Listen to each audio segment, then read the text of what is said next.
బాత్రూంలో ఈ 8 వస్తువులు ఉంచితే 8 విధాలుగా దరిద్రం మిమ్మల్ని వెంటాడుతుంది. అష్టదరిద్రాలు మిమ్మల్ని వెంటాడుతాయి. ఏంటి ఆ 8 వస్తువులు? శుభమస్తు, శ్రీరామ జయం. ఇల్లు అంటే వంట ఇల్లు, శయనగృహం, అతిథుల కోసం ప్రత్యేకం, విద్యార్థి చదువుకునేటటువంటి గది, భోజనాల గది, భోజన పదార్థాలను భద్రపరిచేటటువంటి గది, ఇలాంటి 16 విధాలుగా ఉండేటటువంటి గదులతో ఉండేటటువంటి సంపూర్ణమైన గృహం ఇది పూర్ణ గృహం. ఈ 16 విధాలుగా ఉండేటటువంటి గదులలో పూజాగృహం కూడా ఒకటి అండోయ్. కానీ ఎక్కడా ఇందులో స్నానగృహం అనేది ఉండదు, కోపగృహం కూడా ఉంటుంది అన్నట్టు. ఈ 16 గదులలో కోపం వచ్చిన వాళ్ళు వెళ్ళి పడుకొని కాసింతసేపు ఆ గదిలో కూర్చొని తమ కోపాన్ని తగ్గించుకున్న తర్వాత బయటికి రావాలి. ఎవరైనా ఆ గదిలోకి వెళ్ళారంటే అది కోపగృహం అని పేరు. కైకేయి కూడా అలాంటి కోపగృహంలో ఉండింది అని రామాయణం చెబుతుంది. కానీ ఈనాడు మనమంతా కూడా బాత్రూమ్ అని పిలుస్తూ ఉంటాం. స్నానశాల ఇది గృహంలో లేదు, ఇంటికి దూరంగా తాకకుండా ఆగ్నేయం వైపు కానీ తూర్పు వైపు కానీ ఉండాలి అంటుంది వాస్తుశాస్త్రం. ప్రాచ్యాం స్నానగృహం పయోదధి గృహం అంటుంది శాస్త్రం. ఈనాటి కాలంలో తప్పనిసరి కాబట్టి ఇంటింట తప్పనిసరిగా అటాచ్డ్ బాత్రూమ్ అన్న పేరుతో మరో పేరుతో మనం బాత్రూమ్ నిర్మాణం చేసుకుంటున్నాం. బాత్రూంలో 8 రకాల వస్తువులు ఉండకూడదు. 1, పొరపాటుగా కూడా అద్దం పెట్టుకోకూడదు. ఈనాడు అద్దం పెట్టుకుంటున్నాం.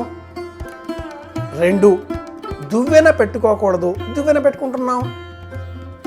3, తడి వస్తువులు, తడి దుస్తులు బాత్రూంలో పొరపాటుగా కూడా ఉండకూడదు, అవి కూడా అక్కడే పెట్టేస్తున్నాం.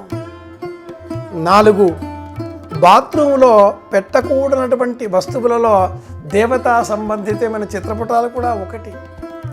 వెర్రి పెరిగిపోయి పిచ్చి ముదిరిపోయి రోకిలి బండని తలకు చుట్టండి అన్నట్లుగా ప్రతి గదిలో కూడా దేవతాగృహం పెట్టుకునేటటువంటి వాళ్ళు ఈనాటి కాలంలో బాత్రూంలో తలుపు వైపు కూడా ఒక స్వామివారి చిత్రపటం అంటించో అలంకరించో స్నానం చేయగానే ఓ మొక్కు పెట్టేసుకుంటున్నాం అని అడిగి నమస్కారం చేసుకుంటున్నాం అంటూ ఉంటారు. అలా చేయకూడదు. ప్రధానంగా ఉండకూడనటువంటి ఈ 4తో పాటుగా 5వది అతి ముఖ్యమైనది ఉండకూడనటువంటిది పాదరక్షలు.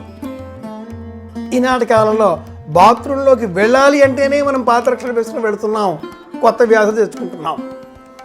వీటన్నింటిలో ఉండే అంతరార్థం ఏమిటి అంటే స్నానం చేసేటటువంటి చోట గోవిందేతి సదా స్నానం, గోవిందేతి సదా జపం, గోవిందేతి సదా ధ్యానం, సదా శ్రీ గోవింద కీర్తనం.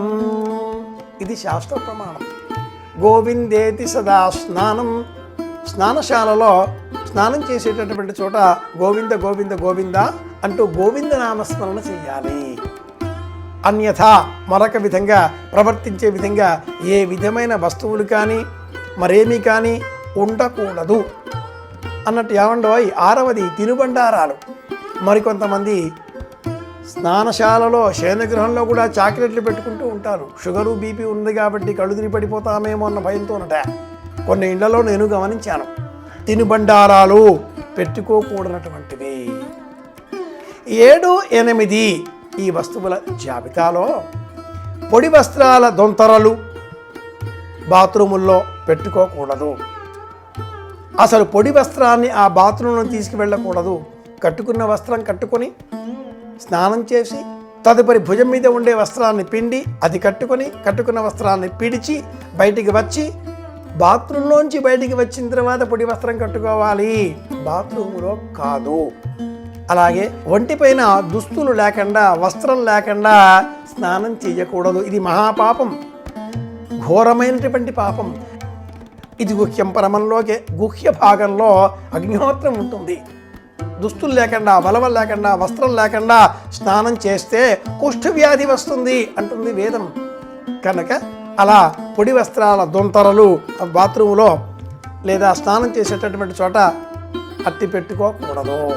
చివరిది 8వది అతి ముఖ్యమైనది, బాత్రూంలో తప్పనిసరిగా ఉండవలసింది కుంకుమ, సుమంగళ ద్రవ్యం. పూజ పూర్తి కాగానే ఇలా మనం దేవతారాధన చేస్తామో అలాగే స్నానం పూర్తి కాగానే కాసింత కుంకుమ పసుపు ఇలా అలదుకొని రావాలి. ఇది తప్పనిసరిగా ఉండవలసినటువంటిది. స్నానం చేసిన తర్వాత వేలుముడి వేసుకొని బయటికి రావాలి. మహిళలు అనేకులు బాత్రూంలోనే నెత్తి క్లిప్పులో మరింకేవో 8వ వస్తువుగా భద్రపరుచుకొని స్నానం చేసిన వెంటనే ఆ క్లిప్ ఒకటి బిగించుకొని వస్తూ ఉంటారు 8వ వస్తువుగా. అలా చేయకూడదు. వేలుముడి వెయ్యాలి. బాత్రూం కూడా శరీరానికి సంబంధించినంత మటుకు ఒక పవిత్రమైనటువంటి యాగశాల. అక్కడ కూడా మనం యాగ పద్ధతిలో స్మరణతో గోవింద గోవింద గోవింద అంటూ గోవిందనామస్మరణ చేస్తూ స్నానం చేస్తున్నాం కనుక ప్రధానంగా చెప్పబడ్డ ఈ 8 వస్తువులను బాత్రూంలో పెట్టుకోవడం మానేద్దాం, లేదా తగ్గించే ప్రయత్నం చేద్దాం. పవిత్రమైన వాతావరణంలో స్నానం పూర్తి చేయగలిగితే మన మనస్సు కూడా పవిత్రంగా ఉంటుంది. పారమార్థిక చింతనతో ప్రవర్తిస్తే ప్రయోజనం చేకూరుతుంది. అలా కాకుండా ఐహిక లోకభావనలతో సుఖభావనలతో ఆలోచనలు చేస్తే రోగాలు దాపురిస్తాయి, వెన్నాడుతాయి. దరిద్రం మనల్ని వెంటాడుతుంది, పట్టి పీడిస్తుంది. జాగ్రత్తగా వ్యవహరిద్దాం. మళ్ళీ కలుసుకుందాం.